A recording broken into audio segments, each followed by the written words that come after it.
Looking very dapper here. It is the returning Brad Gilmore with the new book, Why We Love Back to the Future, which is great because the last time we spoke was for your last book, which was also about Back to the Future. That one was called just Back. Was that was called Back from the Future? Back from the future. Yes. So let me ask you this: why do another book on this movie? And I know the reason why, because it's still such a huge part of our pop culture existence. But what was the timing to do this new book right here, right now? Well, we're coming up on 40 years, believe it or not, of Back to the Future being in the pop culture lexicon. And so, what was the last time? 35 years? The last time was 35 years. Gotcha. Okay, so 40 years. Yeah. So it's the 40-year anniversary of the first movie, but also this year's the 35th anniversary of Back to the Future 3. Last year was the 35th anniversary of Back to the Future Part 2. So a lot of anniversaries in this. And then since I published the book, there have been so much more things that had come out for Back to the Future. There's the musical that finally got out after COVID struck. There was a series of comic books that came out that really dived into the theories and the lexicon and the added to the lexicon, I should say, of Back to the Future and answer these unanswerable questions. And then I started to, because of the book, started to have way more conversations about the movie with other people like yourself, or just random people at a comic convention or on a radio interview. They just want to sit and talk about their theories of Marty and Doc and how did they meet and how did this happen? Oh, can you believe they cut this scene from the movie? And then I just started talking to so many people from the movies: Crispin Glover, Lea Thompson, Christopher Lloyd, Bob Gale, Robert Zemeckis. Getting to interview these people and talk to them about these movies, I just felt like I had so much more insight on the franchise than I did when I wrote the book the first time. So I said, you know what? Let me just take another swing at this thing. Let me add some more. Let me go more in depth than I did previously and really give people a quintessential fan's guide through what my opinion still is the greatest franchise in the history of cinema. Well, it's interesting. And you mentioned in there that they were talking, Quentin Tarantino was talking about, the perfect movie, and mentioned how Back to the Future is the perfect movie. And I think it's one of the reasons why like you just said, why there's so much of this ancillary projects and discussions and going on, is it really does hold up for any generation, any time frame. Obviously you do, but let's discuss why you feel it is a perfect movie. You know what? Well, first of all, when you think about the script, they literally will teach in screenwriting classes in college. They teach Back to the Future script because the way that they set everything up in the very beginning, it pays off by the end. There's no wasted scenes. There's no wasted movement. The exposition's all there, set up, payoff. It's like a really tight, well-crafted, very, very smart constructed story in the script. But I think that the appeal of the movie is really the reason why we still talk about it is because, and I had this conversation with a mutual friend of ours, Chris Van Vliet. We talked about it, who actually has a contribution in the book. We talk about how Back to the Future really is a movie about choices and how the choices in your life, these small little details, like asking a girl out to a dance at your school or standing up to the bully or believing in yourself, how these small things change the complete complexion of your entire life. And who can't relate to that? Who can't relate to, man, like I know I play the game all the time. Like, wow, if I didn't do this, then that wouldn't have happened. Then that wouldn't have happened. Then that would have happened. Everybody has that internal monologue in their head. And so I think Back to the Future does something really beautiful about not only telling a time travel story, but telling a story of self-discovery and belief, and also telling a really awesome family story of getting to think just the idea of where the movie came from. You find your dad's yearbook in your basement and go, what was it like to go to school with my dad? That's also a question that we would all wonder. Like, was my dad cool in high school? Was he a geek? Like, was my mom kind of a little bit too flirtatious, perhaps, with all the other guys? It's just such an interesting concept, but it does come down to life is all about these small choices.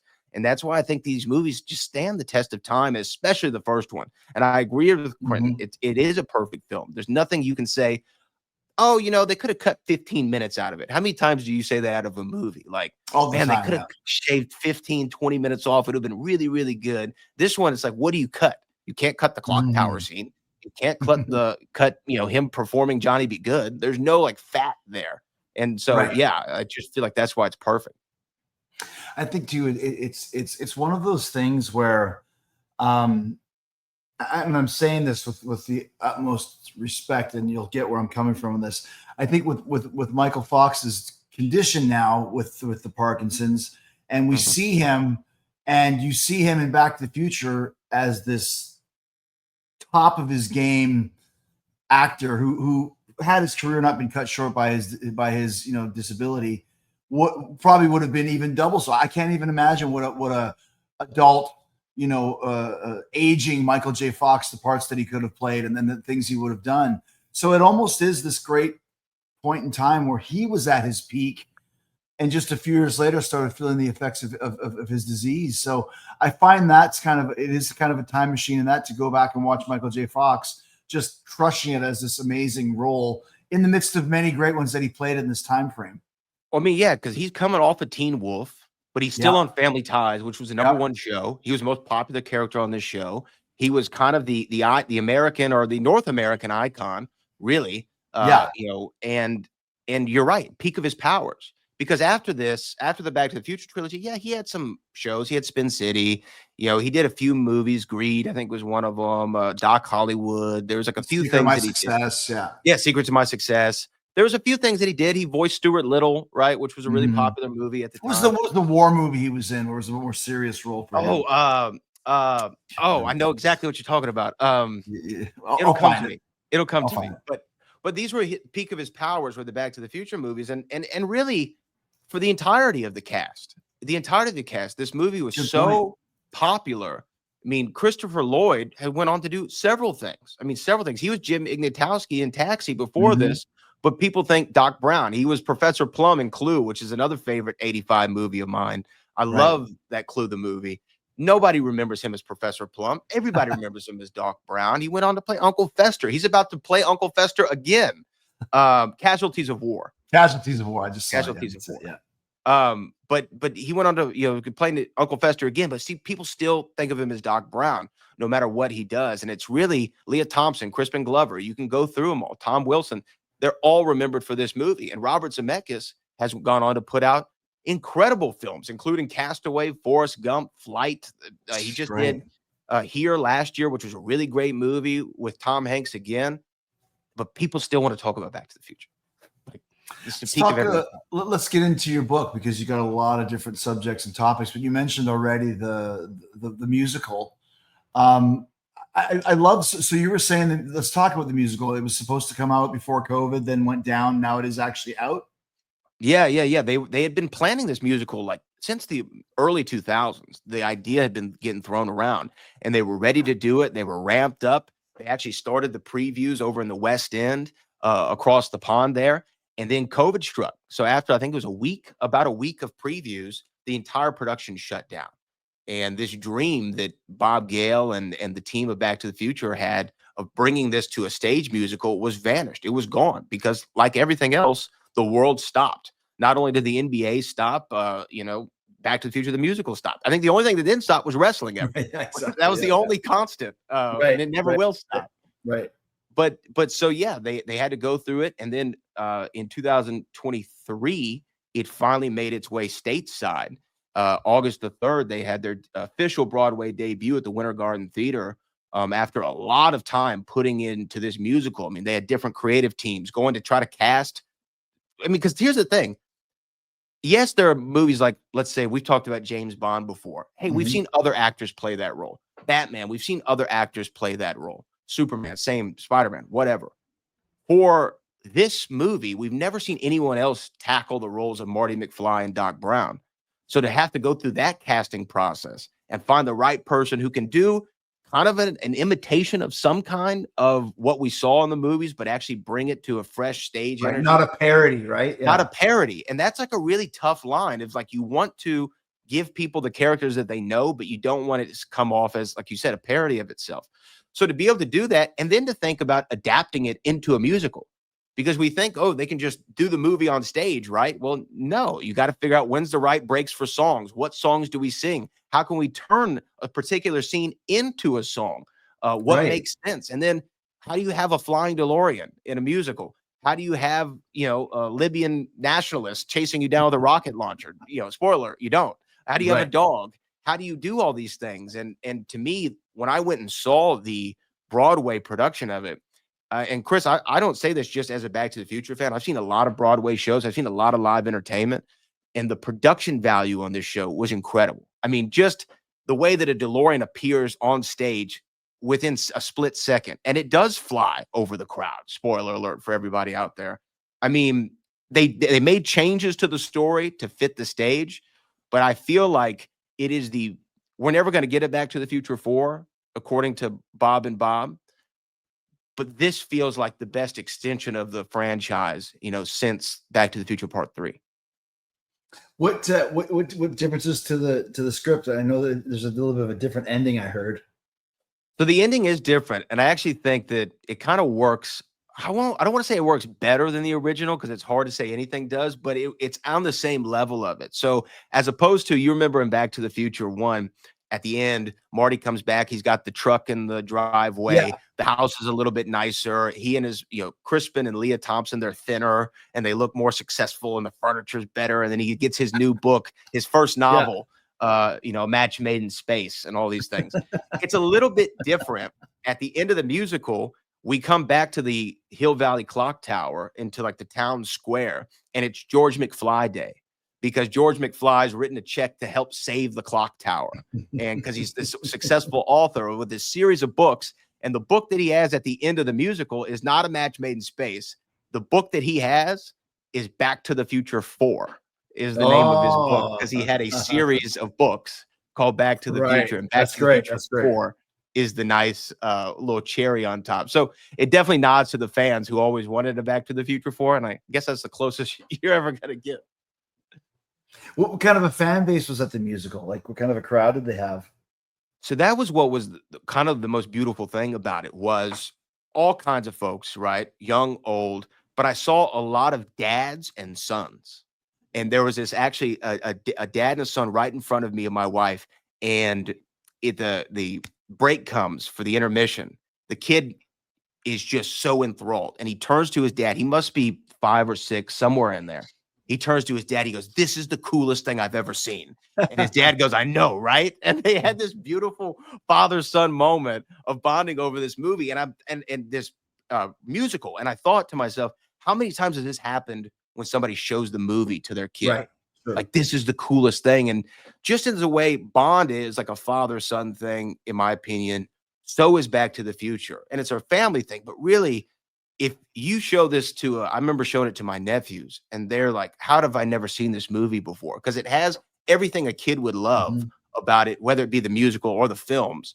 But also, when you watch it, when you get older, you understand the themes so much deeper than when I did when I was watching it as a kid. Like, even with Lorraine, and I know I'm getting off of the musical, but just like even with Lorraine and her character, and being kind of this sad housewife who never really saw her full potential, or George not ever standing up for himself.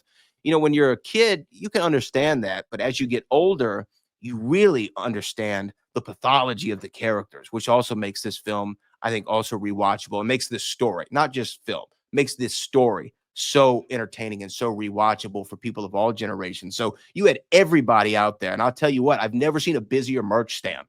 I mean, this was like, they have these great Scott hats and shirts, and they were going like NWO shirts in 98, right? I mean, they were crazy. The Winter Garden Theater was packed, man.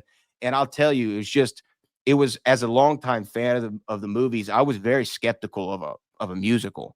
I was like, yeah, is this thing going to be corny? Is it going to be silly? Is it going to be over the top? And yes, it is. It is silly. It is over the top, but it's also, they really did a great job of finding ways to incorporate the music from the original movie, because you got to think, you have Earth Angel, you have Johnny Be Good, you have Back in Time, you have Power of Love. Wow, those are 4 songs. Those are 4 songs that you can build the back off of for your musical. You're actually in pretty good shape to have those 4 records. That's a great call. I forgot about the Lewis ones. If they incorporate those, that's amazing. Oh yeah. So the Power of Love rings out, Back in Time rings out, and of course you have Earth Angel and Johnny Be Good. And the Johnny Be Good scene, the actor who played Marty in the version I saw is a guy named Casey Likes, and he crushes it, man.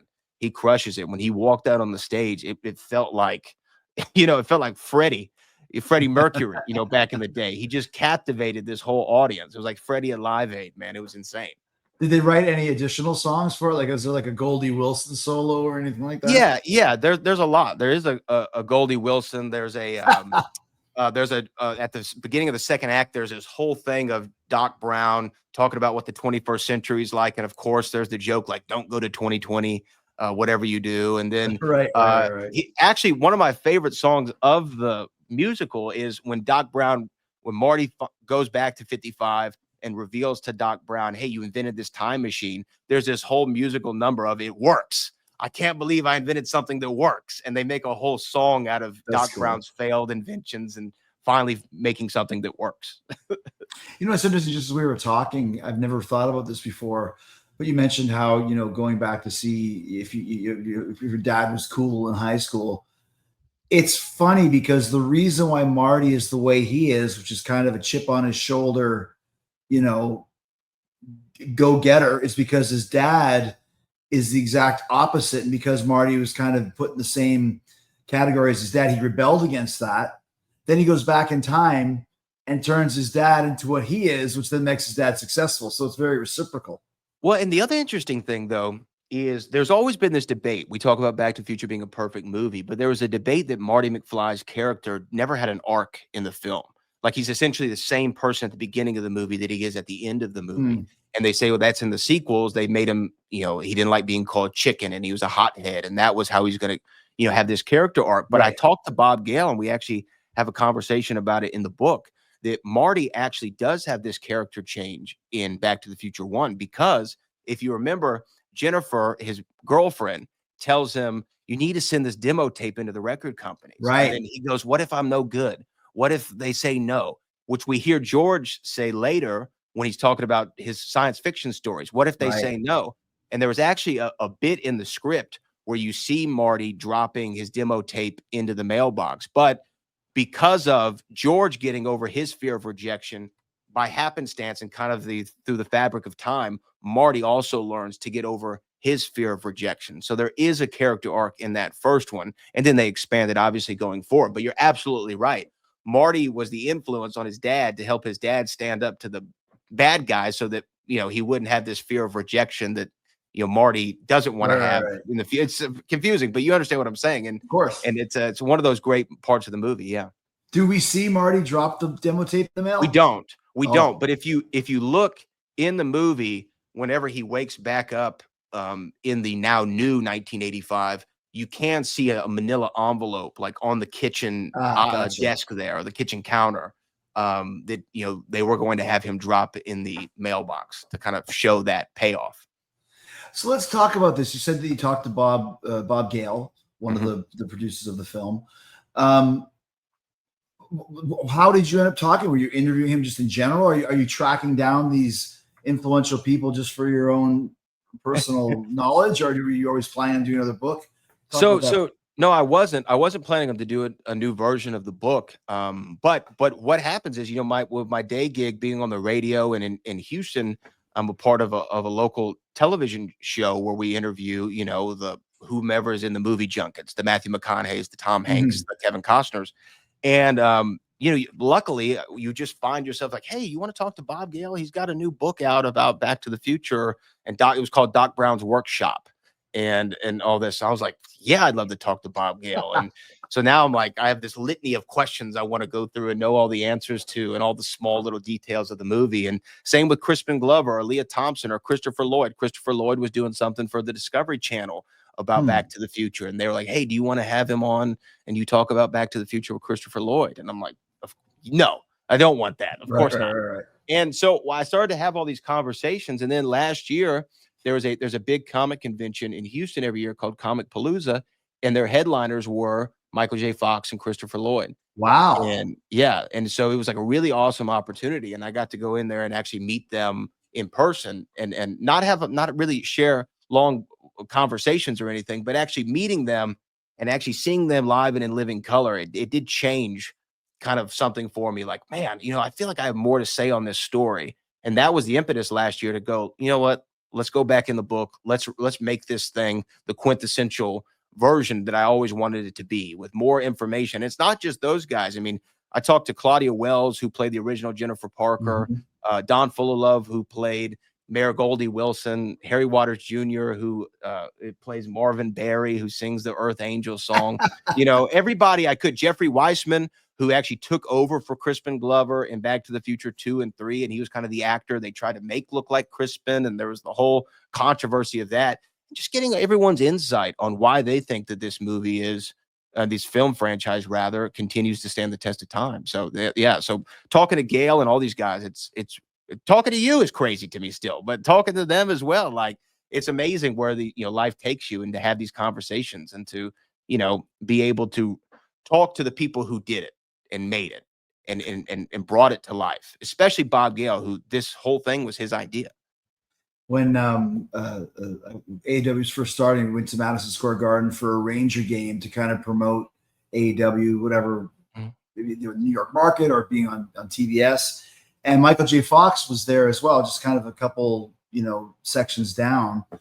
And they put on there Michael J. Fox, people cheer. And then it said Chris Jericho, WWE. So people cheer. I was like, oh, shit. So the word got around. So then later on in the game put Chris Jericho, AEW. So I got 2 mentions in the Garden, and Michael J. Fox only got 1. So Sounds appropriate. Sounds appropriate, But I went over and talked to him for a bit, because he's obviously a Canadian kid, small town Canadian kid as well. And, a great guy. But let's talk a little bit about some of these other people that you spoke to, and what kind of insight did you get from them? For example, Crispin Glover. First of all, why wasn't he in 2 and 3? And second of all, what kind of insight did you get from him? Because we know he's notoriously eccentric. He's very eccentric, and the reason why he wasn't in the other 2 films, it kind of is one of these he said, she said situations. Like, right. Crispin said he had some creative differences. The producers say he wanted too much money. We couldn't agree on a salary for him. Whatever the case might be, he didn't end up being in it. But him choosing not to return to the franchise is what changed Back to the Future 2 and 3. Because originally this movie was Back to the Future 1, the end of it was a joke. It wasn't meant to set up a franchise. They didn't really do that too much in the 80s. Sure. We're going to set up these long-term stories and we're going to have one lead into the other. That wasn't the idea at all. They thought this would be a really great way to pay off like the end of the movie as like a fun joke. Oh, where are they going to next? Oh, let your mind figure it out. They're going to the future. So when they went back to everyone in the cast and everyone said, yes, we'll do it. Yes, we'll do it. Yes, we'll do it. And Crispin was the only one that kind of said, I'm not feeling that, because he had issues with the ending of Back to the Future Part 1. He thought that it was too materialistic and it gave the wrong message that money equates success and money equal happiness. And that's not really what it should be. So he had some creative differences with, the way that the films were being, I guess, written or what have you. And he didn't want to return to it. So that's what made Bob Gale go, okay, then we'll just kill him off. We'll just kill George McFly. I mean, that's the power of being a writer, right? We'll just kill him off.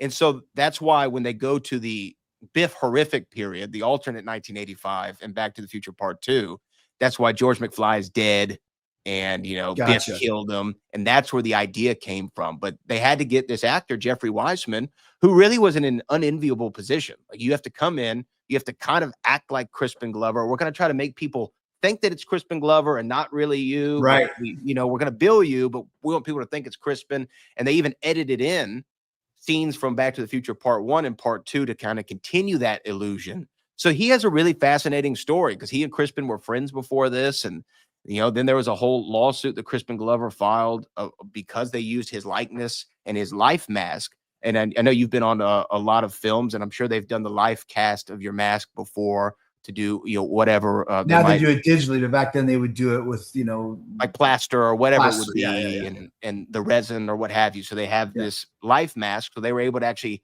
get prosthetics to put onto Jeffrey's face. And Crispin didn't take too kindly to that. So, he filed the lawsuit and they settled out of court. No one really knows the outcome of it, but that was why he ended up not being in it. But he's one of many people who ended up not being in either the sequels or the originals, because we know Eric Stoltz was the original Marty McFly, and they shot with him for 6 to 8 weeks, depending on who you ask. That long? Yeah. Well, so Tom Wilson says he was like, we were at the point in the production where we're thinking like, okay, we're talking about what we have next. Like, hey, what are you working on next? What you got lined up? Right. That was how far along they were. They were wrapping up. And they were showing the dailies to Robert Zemeckis was showing the dailies to Steven Spielberg, and was like, man, I just don't feel like this is clicking the way that we want it to. And the real issue was Eric Stoltz, great actor. Obviously, he's a really great actor and has gone on to have a good career for himself. But he was method. So he was Marty. Everyone called him Marty. He acted like Marty on and off the set and on and off takes. And they said he was playing it too seriously. Like he was acting as this was actually happening to a kid. And if you think about it, if a teenager goes back to the past, is stuck there, and his mom is starting to come on to him, you might not have such a comedic reaction like Michael J. Like Fox Michael did, right? Exactly. Yeah. You might have a little bit more worrisome of how this is going to turn out. Sure. So he was playing it so real, and they shot for 6 to 8 weeks, and then Steven Spielberg said, "You're just not getting the laughs that you want. It's not going to work." That's unbelievable. Just think about that for a second, Brad. I mean, obviously you're in show business, but this is a big time Hollywood blockbuster film that after 6 to 8 weeks, A, they decided to pull the plug and start from scratch just from a monetary standpoint. B, that Spielberg has the power to do that. And C, what does Eric Stoltz think? I'd want to take a gun and shoot Spielberg for that. Yeah, I mean, and the thing is, it was so hard to find anything with Eric Stoltz, his opinions on it. I mean, I looked long and hard, every Reddit board you can think of, every article, going through newspaper archives. And then finally, about 6 months ago, 5 or 6 months ago, a clip from the Bob Costas show Later, which was a late night half-hour talk show in the 90s. Right. Eric Stoltz was on there promoting some off-Broadway play. So it was very obscure clip. And he happened to get asked about what he thought about Back to the Future. And he seemed at the time that he like understood the reasoning.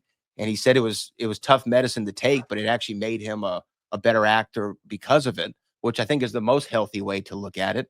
But he also said, like, it's the director's call, you know, and you know this from being on sets and being in wrestling and stuff. Like, hey, it's not my show, it's your show. So what do you want from me? I'll facilitate the best way that I can. And he just wasn't able to do it. So Eric Stoltz gets replaced by Michael J. Fox 6 weeks in, and Michael J. Fox was filming Family Ties in the day and then coming to film Back to the Future at night. So this was round the clock, and then he ended up doing it again for the sequels because Family Ties was still on during this time he was shooting the sequels. And also, Melora Hardin was cast as the original Jennifer Parker when Eric Stoltz was in the movie, and then they had to fire her because she was taller than Michael J. Fox. Wow. So when they come back, then they're like, "Oh, we got to fire you because you're too tall." And it's not like they can have an apple box or apple crate in every shot for when he's with his girlfriend and make him look 6'4" or whatever. So they had to fire Melora Hardin from the movie. So there's like so many people who almost could have been either in the movie or in the sequels. And not to mention then as we start going down the food chain here, everybody else has to redo their scenes again. Well, and that's what Christopher Lloyd was so worried about. He was like, I just threw everything I had into this Doc Brown role. And you know, his portrayal of the character is this constantly in crisis, huge, big, very physical performance. And you get to the 6-8 week mark, you're thinking, I'm good to go. I've shot all my scenes. And they're like, no, you gotta redo them all. And thankfully they were able to keep some coverages. And if you listen to him or Tom Wilson or some of the people who had scenes with Eric, they say that like when Biff gets punched in Lou's Cafe in 1955 from Marty, they say that that's actually Eric Stoltz punching him, not Michael J. Fox. Like there was some coverages that they kept in there, but I can't imagine having to go through an entire production and then restarting it. I don't think it would ever happen today. There's no way that any studio would be like, we spent $200 million on this Iron Man. Let's do it again. I just think from a budgetary standpoint, there's no way, but it's just interesting that even 40 years ago, things ran differently. And then once again, the fact that Spielberg had the power to pull the plug at that point, nowadays they'd be like, hey, tough luck. We're in it. It's good. It's fine. It's great. Don't worry about it. You know, but you talk about peak of their powers. I mean, Spielberg would go on to continue, but God, man, E.T., Close Encounters, Jaws. I mean, Indiana Jones. He was. You don't have to say anything. He was the guy. Pretty much for all of the 80s, he was the guy. You mentioned Tom Wilson, and there's a great part in your book why Biff is the greatest heel ever. The the greatest cinematic villain ever. Let's discuss that. And before you do, have you ever seen that thing? It's all over on TikTok and on Instagram. He sings that song called "The Question." Oh yeah. Yeah. So good. Stop asking me the question. Yeah. What's Crispin Glover like? Haven't talked to him in 40 years. Yeah. What does a producer do? I don't know. Stop asking me the question. No, he's great. He's great, and Biff is great in the movie. And when you think about it, and I count him in the book, and I think it's 7. It's either 7 or I think it's 7 that it comes out to 7 different variations of the Biff character. Oh, Biff, really? Yeah. Because there's the Biff we see in 85, then there's young Biff in 55, and then there's the subservient to George McFly Biff at the end of the end of the first movie in 1985. Yeah. Then you see old man Biff, you see Biff Horrific, which is the most powerful Biff in the world, and then you have Griff, the grandson, and then Buford Tannen, the great grandfather. So you have 7 versions of the same character, essentially. I mean, give or take the Griff and Buford Mad Dog Tannen, but the same actor portraying 7 variations of this essentially same person and doing so really effortlessly. And I say in that Biff Horrific period, which we call the alternate 1985. And this is when he's running the casino and he's married to Lorraine and Yes. Yeah. And he goes back, gives himself the almanac and becomes the luckiest man and the richest man in the world or what have you. You know, when you look at that scene where he's on the top of Biff's Pleasure Paradise and he's telling Marty, you know, it's poetic justice. I'm going to kill 2 McFlys with the same gun, right? They couldn't match the bullet that killed your old man. And the way that he delivers it is so vicious. Like it's so real though. And you feel the terror in him. So this movie that's really light and fun in a lot of ways, Tom Wilson and Biff find a way to really give us that ultimate bad guy because you want nothing more than to him to get his comeuppance at the end of the movies, at the end of all 3 of the movies. And he does so well. And to me, you know this, a heel can really start to become cool where people like him. Absolutely. You know, he's a badass, you know, and you're a perfect example. When you had that 08, 09, 2010 run where you were wearing the suits and the perfect diction and the long words and the way that you portrayed that character, you made it to where there wasn't like a redeeming quality to that version of Chris Jericho. We did not want to cheer for you. We wanted to see you get beat, especially in that beautiful feud you had with Shawn. And so for me, when Hogan and those guys were doing the NWO, they became cool. They became the coolest guys on the show. Like I know I've talked to Booker before. He goes, I went out and I was the babyface and I was getting booed, working Scott Hall. Like it killed me. It was so hard. Yeah. So So with Biff, there's not a point in any of these movies where you go, this guy's awesome. I wish I was Biff. Darth Vader, you say that guy's awesome. Everyone loves Darth Vader, and he even gets redemption at the end of the series. But when I think of like great cinematic villains, and I'm sure there's a longer list than just Biff Tannen, but there's just no redeeming qualities to him. And that's why I think he's just the perfect heel. And he does so in 7 variants. And you're right, because I always say it's a lot easier to make people hate you than it is to make them like you. But then when they start hating you, then they start liking you. And all the great villains, Darth Vader, Freddy Krueger, Hannibal Lecter, whatever, Schwarzenegger's Terminator. Yeah. If by the 2nd or 3rd movie, they're instantly baby faces because they're just so cool, and Biff was never that. Once again, because Marty was always cool. But that's a great point that you made. Imagine being Thomas Wilson in 1984 or whatever, getting this script, because I've never thought about it. I mean, not only is he playing the heel, I got to play this guy in 3 different variations, like in one movie. Yeah, in one movie, and once again, I'm sure he did a lot of other stuff, but it's not like we know any of it. This could be, if you said these are the only 3 movies he ever made, I'd be like, yeah, you're right. And what a great 3 movies to make for an actor. Oh yeah, I mean, and yes, he did go on to do other things. Camp Nowhere is the one that comes to mind because Christopher Lloyd's in that one too. But yeah, he's known for these roles, and he should be, because he's so good at them. And even think about this, like it's not just okay, I'm gonna play this guy, young and old, and then a little bit different in 85. Like his physicality changes. Yeah. in each of them. You know, when he's in 85, he's a little bit heavier. He's drinking, you know, all you got for me, McFly, is light beer. You know, he's got kind of a beer belly, and he's a little bit heftier. And then he's this young powerhouse. I mean, Biff was huge. He was jacked. He looked jacked in 55. And then he's got to come back, and he's kind of got like a little bit of a hump in his back, and his shoulders are dropped, and his performance is different because he's subservient to George. Oh, yes, Mr. McFly, just put on the second coat of wax right now. To be able to do that and to make it believable and pull it off, like, maybe I'm putting too much into it, but I just feel like he's so good at it. And then to go do that for 2 more movies. Yeah, he went on to voice a lot of cartoons and that sort of a thing, just in case anybody's looking to see. But great character development. And once again, like you said, pulling a bullet, using a gun to kill both McFlys. That's something that I remember, you know, because I think and it's irredeemable.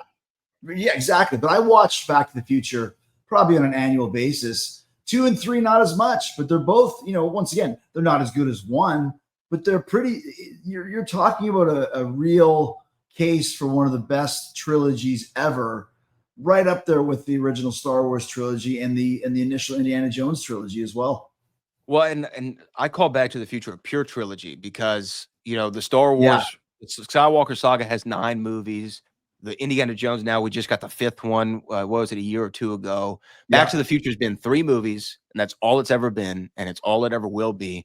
And I can't think of one that's as satisfying. Of course, you can talk about the Dark Knight trilogy, but the 3rd one, kind of, The Dark Knight Rises, isn't like a favorite amongst people. You talk about Godfather series, Godfather Part 3, you know, I mean, okay, but you know, George Hamilton is the consigliere now. Okay, I guess so. You know, well, and you know, the Omen trilogy from the 70s. Omen 3 is kind of just a shitty slasher movie. Like the 3rd one is always the one that's suspect.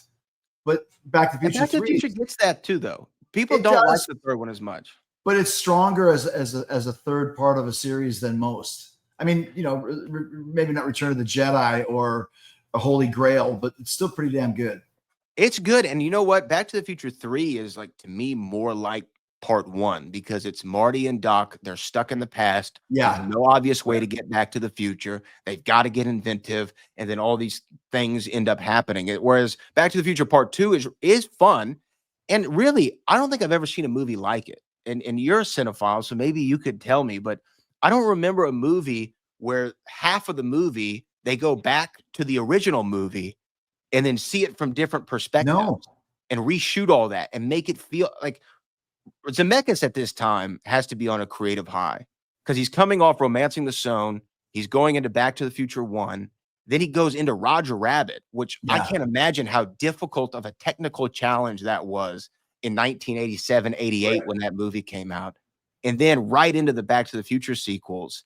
And to have that idea of what if we go back into the first movie is great because the original script, they weren't going to go back into the 1955. It was actually Marty goes to the future. He sees a holographic concert of Huey Lewis in the news. There's all these kinds of small little differences, but they do go with the almanac. Biff goes and becomes the most powerful man, but Marty actually goes back to 1967 instead of 1955. And Lorraine is a Vietnam protester, and Marty gets locked up for being a conscientious objector to the war, and Biff is helping. You know, I mean, there's all kinds. It's very different from what we read. And then even in the alternate 1985, Marty and Doc are having to fly away from police helicopters, and there's a grenade launcher getting shot at them, which I guess is a recurring theme of Back to the Future. There's a lot of grenade launchers, RPGs, but it was so different, and it was going to be one sequel, so they were going to have this one huge sprawling epic that was going to go from the future to the past and then back to the Western times, all in one movie.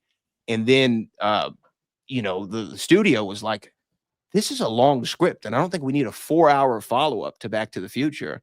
And that was when the idea came, well, we can split it into 2 movies and shoot them back to back the way that Superman did. I think they shot Superman 1 and 2 pretty much at the same time. They did the same thing with the Three Musketeers movies. They did those at the same time. And that was where we actually got 2 parts to Back to the Future as opposed to just a big follow-up sequel. But yeah, I mean, you can actually find the original script called Paradox online.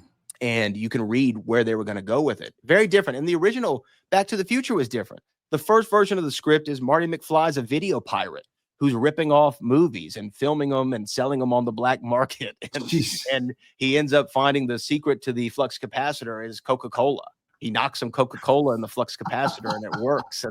And the end of the movie was going to be, they go to a nuclear test site and the atom bomb goes off. And the only way that they, the time machine was a refrigerator. They were going to nuke the fridge, like which they ended up doing in Indiana Jones. Indiana Jones, that's right. Yeah, of course. So I mean, it's so vastly different. And I guess that's also what fascinates me. And it's really going back to the theme of the movie is that one change. Marty is a video pirate instead of a rock and roller. It changes who Marty McFly is. You know, it's a refrigerator. No, we're going to change it into DeLorean. It changes the whole vibe of this movie. I mean, I can't imagine wanting to get in my refrigerator to go to 1955, but in Houston, they have the DeLorean headquarters, and I will go there to see if I can go back to the future in a DeLorean. It's so amazing when you hear how these movies come together and that sort of a thing, because once again, yeah, when they wrote it, you know, it sounds like something from a Roald Dahl, like Willy Wonka, glass elevator, time machine, refrigerator, and then changing it to a DeLorean, which at the time was like the most space age car. And it's like fucking Seamus from WWE had a DeLorean. I think I told you this last time. I went to his house. It's terrible. It looks like a Gremlin car. Yeah, I mean, I used to have a 76 Volare, and it looked like a Volare with the doors that go up. And to this day, I mean, this is not political. I had a Tesla way before it became political. The one Tesla I did not want was the doors going, because it looks like a DeLorean Back to the Future, and it just reminds me of this cheap ass car that Seamus had. Well, you know what's funny is too, you talk about those. You know, Booker T just got the Cybertruck, and the Cybertruck to me has a DeLorean vibe to it with that stainless steel outside, and thankfully he got it wrapped, and it looks way better. But it looks much cooler than the actual DeLorean does. Oh yeah. I've seen some concept of an electric DeLorean that they're trying to make, where it looks pretty cool and pretty badass, but. Yeah, I mean, the car itself is not a great car, but to make that change is big. And there was a studio exec at the time where they're making the movie. His name is Sid Sheinberg. And he actually had a lot of suggestions, which when you think about studio notes, they're always horrible. They like don't get the creativeness of it. And they always have these like, you know, we want to make it commercial. Seth Rogen has a great show out right now called The Studio, which makes me think of this. Like they want to make the Kool-Aid movie and things like that, like make money. So, but he had like several great ideas. Like he changed the character of Lorraine. He named her Lorraine. He said, Lorraine sounds better. He changed Professor Brown to Doc Brown, as opposed to a chimpanzee named Shemp. He said, you should make it a dog and call him Einstein. Like there are these like really small things, but he had one note. It was the worst note maybe in the history of studio executives. He said the title Back to the Future is a terrible title. It's a horrible title. It makes no sense. I don't like it. He said the perfect name for this movie is Spaceman from Pluto. And that's what he wanted to name the movie. It was based off the comic that Sherman Peabody's son has at the Twin Pines Ranch. It says Space Zombies from Pluto. Right. And he was like, we'll say Space Zombies from Pluto. Instead of him being Darth Vader from the planet Vulcan, he can be a spaceman from Pluto, and that will be the name of the movie. That's really catchy, and it has the vibes of a 50s B movie, but it's great. And they were like, are you kidding me? We can't name this movie Spaceman from Pluto. And thankfully, they didn't get that note in. But Eli Roth did a movie called The House with a Clock in Its Walls. Yeah. And with Jack Black. And if you see, there's a scene where there's a movie theater marquee, and if you see playing on the theater, it's Spaceman from Pluto, which is an allusion to the terrible name that Sid Sheinberg came up with. It reminds me of the Kevin Smith when he did a spoken word show, and he was talking about how originally he was tapped to do Wild Wild West, starring Will Smith. Oh, and, yeah. And John Peters' Demand that has a giant spider in it. And he's like, this makes no sense to have a giant spider. It's a Western. I want a giant spider. And he dropped out of the project, and the movie came out. It actually had a giant spider, mechanical spider, and it was just like, what? Yeah. John Peters, what a run for him. But yeah, I mean, could have been a terrible name for a movie and killed it. So there's so many small things that changed this movie's outcome. I like another one of the chapters in the book deals with all the deleted scenes. You guys go right into like this book is amazing if you are a Back to the Future, aficionado nerd, if you will. Yes. Guys talking about the benefits of deleting the scenes, and there's so much good stuff because I have not seen the deleted scenes, but as soon as I'm reading the things that got deleted, like the peanut brittle scene, it's like, oh yeah, George McFly loves peanut brittle. But there's a scene deleted that really explains the reason why he quote unquote loves peanut brittle. Yeah, I mean, there was the scene where it shows, the neighbor from down the street has his little Girl Scout who's trying to sell peanut brittle, and he ends up strong arming George into buying the entire lot of it because George is a pushover. So they were really trying to hit you over the head with he's a pushover. And there's a scene in the movie where you see they're watching the honeymooners, and he's just pouring this big box of peanut brittle into a bowl, and Marty's looking at it like, oh my God, this is my dad. And it's because of the scene that we saw, that we didn't get to see. Yeah, he's eating it like he's just scarfing down on it, but it's the peanut brittle. Exactly.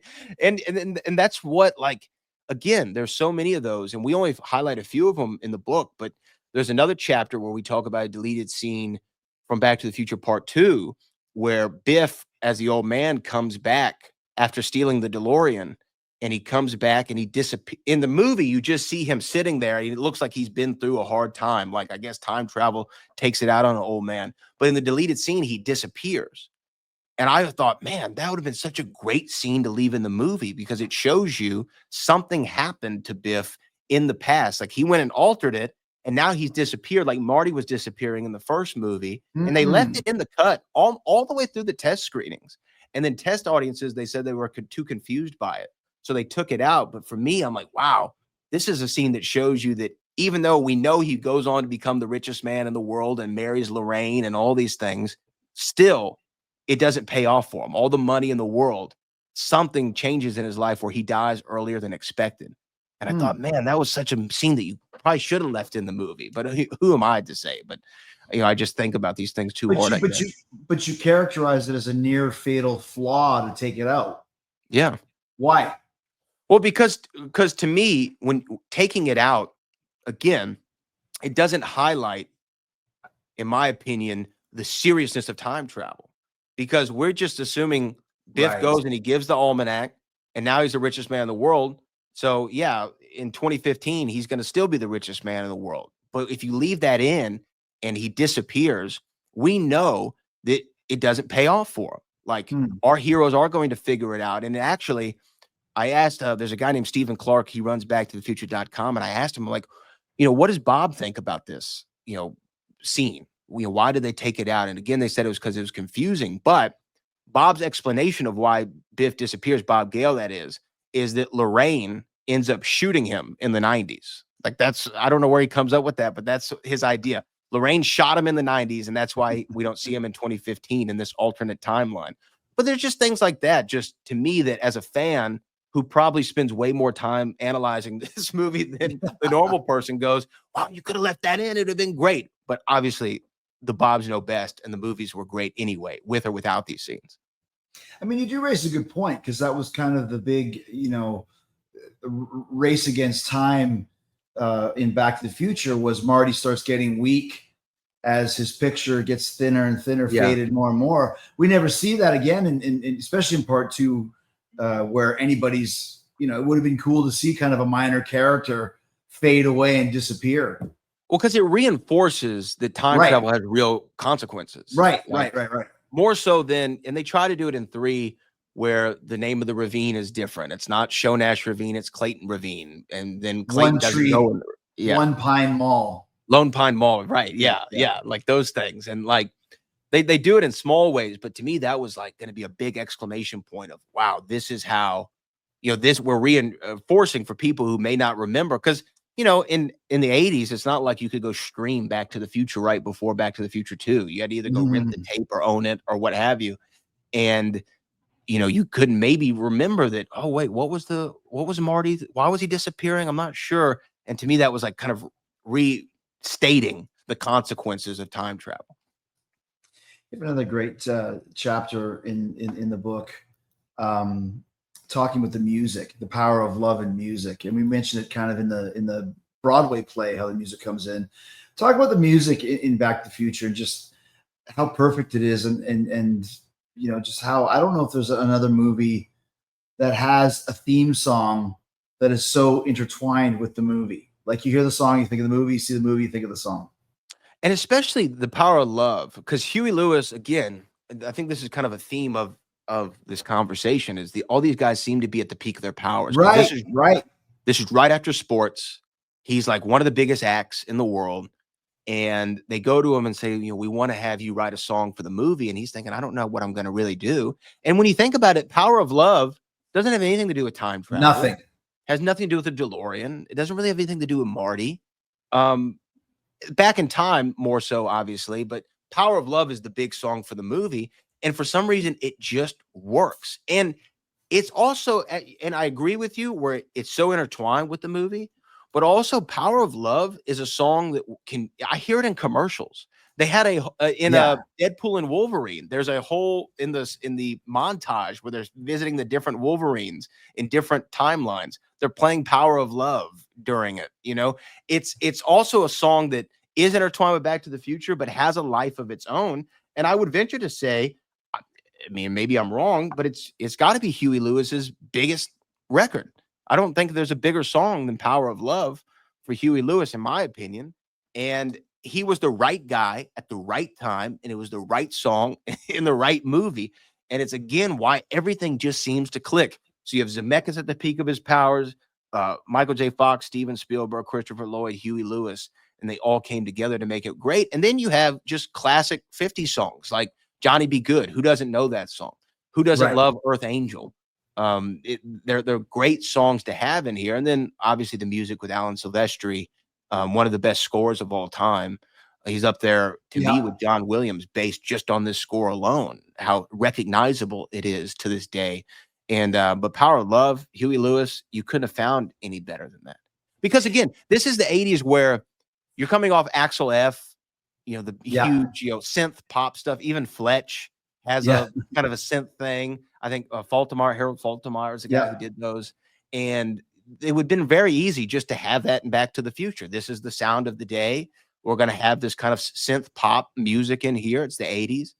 But they didn't do that. They went with a classic orchestral score, and then they went and got a rock and roller to give them some great records for this movie. But Marty is a rocker. That's the thing. Marty's a rocker. And I would almost surmise, once again, I don't know a quarter as much of Back to the Future as you do, but I would almost surmise that Huey submitted Back in Time as the song, and then went, we just wrote this other one. It's pretty fucking cool. Do you want to hear that one too? Yeah, sure. Back in Time is great, but what about this one? The Power of Love, like you said, it has nothing to do with it, but it has everything to do with it. Because if you look at what Back to the Future is all about, it's about the power of love, going back in time, to making the parents fall in love with each other. Yes, and then and saving your best friend's life, in Doc Brown. It's all intertwined. So it's one of those kind of happy accidents. I'd love to say that Huey was a prognosticator and went, no, this song really is about the overall theme of Back to the Future. I just think it was one of those things that just worked out perfectly. Yeah, it was a killer record. It was a killer record, and it fit in the movie. They put it in, and then I think it's one of those happy accidents where people can draw the theme of it and they apply it to it, as opposed to the other way around. Yeah, like Paul is dead. Well, here's all the clues. It's like, okay, here's the clues. Yeah. Sure, we'll take it. Start figuring the conspiracies. Yeah, and of course the classic moment that Huey actually is the guy to tell Marty that he doesn't make it to the talent show because he's just too damn loud. He's just too damn loud, man. And it's a great cameo for him. And it also kicks off, they were going to, like I said, have a Huey Lewis holographic concert in the original version of Back to the Future Part 2 script. But then even when you go to Part 3, you have another rock and roll icon group, a band with ZZ Top, Texas royalty, and they fit right into the Old West. And they have the record double back for the soundtrack. And they were great too, and it shows you that this franchise also could tap into the power of music, man. And Silvestri has gone on to do so many great movies. I mean, he does all the Avengers films, and he was instrumental, no pun intended, with the creation of Back to the Future, the musical, and being a music supervisor on that whole production. So the music is just as much, because I can hear the Back to the Future theme, and it just gets me hyped, man. It gets me ready to go. Yes, and for those Huey Lewis enthusiasts, Chris Hayes, the guitar player, is also one of the judges that tells Marty that he's just too damn loud. As we start to wind down, let's one more quick musical note. when Marty goes back to, well, actually, there's a great scene that was deleted talking about when George McFly has been awake all night, and that's what, let's talk about that. 'Cause I was going to ask you a question about that scene, but talk about the deleted scene first. So yeah, in the deleted scene, this is where Marty shows up in George's house. He's trying to convince Lorraine to go back, to go ask Lorraine to the dance, to convince Yes. George to ask him. And George is just too afraid. He's, too in his head. So he goes and pretends to be, because he knows George loves science fiction. He goes and pretends to be an alien, Yeah. which I feel like is like one of the most no one talks about, like the fact that Marty pretends to be an alien in this movie. But he goes and sneaks into his house and, wakes him up with the Van Halen music playing, has a hair dryer and a radiation suit, and says he's Darth Vader from the planet Vulcan, and he chloroforms George. He chloroforms him. And this is the deleted scene. He actually chloroforms him. It's an extended scene where he chloroforms him and knocks him out, and that's why George oversleeps and doesn't make it to school. We thought it was just because he didn't get any sleep because he was afraid of this alien that came to visit him. But no, he was chloroformed by Marty. That checks out, Yeah, maybe Marty the video pirate, but he also had a hair dryer, which we don't know the reason why, but he had packed one in his car earlier or something. Yeah, exactly. And it's one of the fun things to, when you like go through and you look at the scenes and you read through them and even discuss them, just figuring out like, because sometimes those deleted scenes, they do help add a little bit more. I think that cutting this scene down the way that they did for the movie and like kind of killing the chloroform from it, good idea, like overall. Same thing, like one of the reasons they changed it from the refrigerator was because they didn't want a bunch of kids getting locked in a refrigerator trying to go back in time. I also think I think cutting the chloroform is a good idea. Like you don't want kids asking their parents for chloroform for Christmas so they can knock their dad out. The question I was going to ask is that actually Eddie Van Halen playing? Because it's just loud screaming guitar. So that's actually Van Halen. It's Van Halen playing it. Yeah, they got him to do this specific piece of music just for the movie, and and it worked. You would think maybe they would have gotten the Van Halen record itself, but they had this piece of music and it does. Going from 55 to 85, obviously music changes drastically. Because 55, you're just a year removed from the debut of Elvis, and rock and roll is still very country and blues heavy. Johnny B. Goode really starts to kick it off, and everything that Chuck Berry's doing into making rock and roll a little bit more electric. But going into 85, that's why it's the great joke there in the Enchantment Under the Sea dance, where Marty rips this great guitar solo and does the Pete Townsend windmill and all the things, and makes it and goes, your kids are going to love it. Because to the 55 ears, this sounds like alien music, which makes sense for Van Halen. Well, Brad, once again, so much great stuff in here. And you mentioned earlier there will never be a Back to the Future 4. I mean, obviously with Michael's condition, probably can't. But even if, let's say, Mike was in great health, would you still think there would be no number 4? So, I used to feel differently about this. I used to be one of those diehard fans who said, look, the trilogy's perfect. Don't touch it. Don't mess with it. Leave it alone. I have changed my mind in recent years to where, if they make a new Back to the Future television show, because I talked to the guys from Cobra Kai, and they say they have some great idea for a Back to the Future TV series. It's a perfect idea. They wouldn't tell me what it was. I tried to get it out of them, but they thought it was great. And I asked Bob Gale, I said, hey, man, the guys from Cobra Kai have a great idea for Back to the Future. They want to pitch you. And he's like, no, I don't care. These are the movies. But my mind has changed on it to where I'd be open to it. Because the thing about it is this, the Ghostbusters movie that came out, the all-female cast, I think they call it Answer the Call. Ghostbusters Answer the Call. I was open to it when it came out. I was like, look, if it's great, it's great. If it sucks, it sucks. But if it sucks, I still have the original Ghostbusters film. I went and saw it with open mind. I thought it was kind of terrible. I didn't like that version of Ghostbusters, but it didn't depreciate my love for the original too. And then they end up making subsequent movies that I think that the Afterlife was pretty good. The last one, Frozen Empire, not so much. I didn't really love it, but it still doesn't take away from the 84 classic Ghostbusters to me. So if they make a new Back to the Future movie and I love it, that's more Back to the Future. But if they make a new Back to the Future movie and it sucks, it's not going to take away my love for the original 3. So I'm open to it. But Bob Gale and Bob Zemeckis have both said over our dead bodies. like it's not going to ever happen. They just think there's no way you can improve on it. It would be hard to improve on that trilogy. Yeah. And also I think that, you know, if you knock it out right and you just hit it perfect, you know, why return to the well too many times? And you know, Universal calls them probably every other week. Yeah. Hey, can we do another Back to the Future thing? Can we do another Back to the Future? But they just stand by it. That's my point, kind of with the Star Wars, you know, Disney owning it. I mean, some of it's great, some of it's not so great, but it just seems the concept of that DeLorean with the, you know, with just that right there is enough to be like, there is so much you could do with this. And obviously somewhere there's a, you know, a Kevin Smith or a James Gunn or a Brad Gilmore or somebody that's written the perfect script. You got to see this. And I would think at some point they will sell it to Disney if they haven't already. I mean, Universal Studios, I know, whatever. It's not even, I think we're so committed to Doc and Marty that there is other people that could find this DeLorean and a flux capacitor and, you know, have some great stories from it. I agree with you, and I'd be open to it. Now, I like represent the minority of the Back to the Future community who want it to remain as is, which is fine. I understand that, but I'm open to stories because I do think that it's completely endless. It's completely endless of what you can do and where you can go. And I'm so interested to hear one day what the Cobra Kai guys think and how they could adapt it for television, because they did a phenomenal job with the Karate Kid, and they obviously have a great love for everything 1980s. So I'd love to see it. And do the Bobs own it? The studios own it? The Bob does, the studios. Yeah.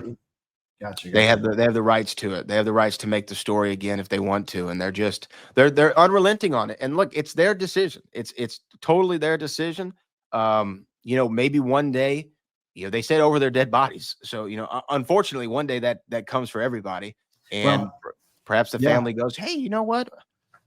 I mean, didn't they just sell the James Bond franchise? They did. The Broccoli's, after 60 years plus, said, we're getting out of the Bond business. Y'all do with it what you want. Right. Which again is like, look, does that mean we're probably going to get a lot more James Bond content? Sure. We're going to get television shows. We're going to have a Money Penny series, I'm sure. But it'd probably be awesome. Yeah, it could be awesome. It could suck. I'm open to it either way. You know, I'll watch it, and if I love it, it's more Bond. More Back to the Future. Like, I'm open to it. I'm not going to prejudge something. Felix Leiter, international playboy. I'd love that prestige television, a 4-episode, you know, Netflix series. Last question for you, Brad. Is there a favorite scene from any of the movies for you that still stands out to this day for you? It's the silliest one, but it does stand out to me. It's right after Marty wakes up in 55, and there's the hope chest scene with Lorraine. And then they go down and they're having dinner and they're saying no one has 2 television sets. And Marty gets up real quick and leaves. And the grandfather, you know, his grandfather, Lorraine's dad, goes, he's an idiot. It comes from upbringing. His parents are probably idiots too. And for some reason, every time I watch that scene, I cackle out loud because I think it's such a funny piece of dialogue. But that's like a personal favorite. But obviously, you could choose anything from any of the movies. And in recent years, I find myself going to part 3 the most. I really love Back to the Future Part 3. And when I talked to Christopher Lloyd, he said that was his favorite, was Back to the Future Part 3 of all of them. So there's something, I don't know if it's because I'm from Texas and we like Westerns. Right. And like the rodeo, but 3, there's a lot of great scenes in 3 too. My favorite is when they go to the cafe and Goldie Wilson's, you know, sweeping the floors and is like, what are you going to be, mayor? He's like, yeah, mayor. I'm going to be mayor. And then when they land in 19, you know, the mayor Goldie Wilson says, "Save the." I was just like, "Fuck!" Like Marty gave him the idea to be the mayor of Hill Valley. Marty gives the idea for him to be the mayor. He invents rock and roll and skateboarding all within a week. I mean, come on, what more do you want? Marty McFly is the coolest character in cinematic history. So, Brad, great talking to you, man. Look forward to whatever you have coming up next. You're always welcome on the show. Always a fun chat and. Why We Love Back to the Future is a great read. Appreciate that, Chris. Cheers, man. Thanks, man.